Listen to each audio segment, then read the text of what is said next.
Jadzoman Junior, attention, attention, yeah, Traggik on the beat.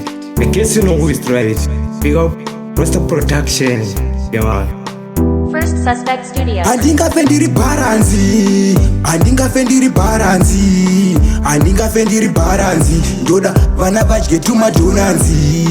Handingafe NdiriBharanzi,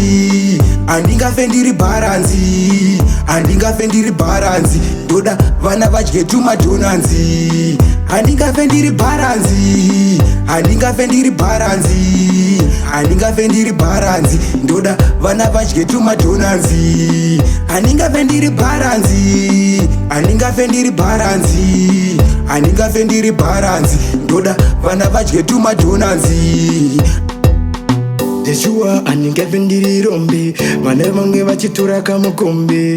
Iri hununu pero kwa mazhombe, udhara vemboda ndipfudze kamombe. Mazitisi pandiseka iri rombe, vachida kuti kaine ndirombe, vaida kuti ndirombe. Iri hununu pero kwa mazhombe, iri rombe, handingafe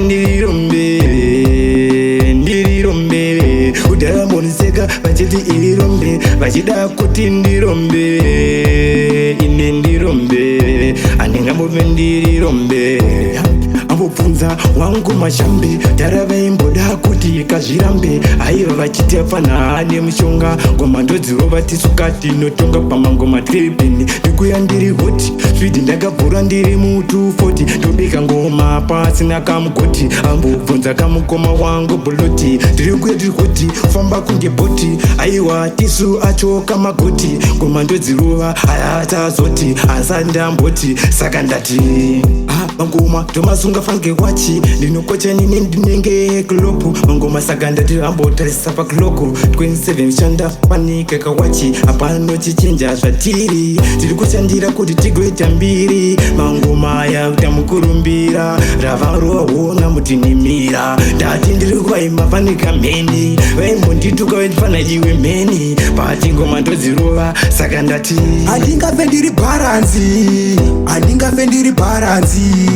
handingafe NdiriBharanzi, ndoda vana vadye tumadhonanzi. Handingafe NdiriBharanzi, ndoda vana vadye tumadhonanzi.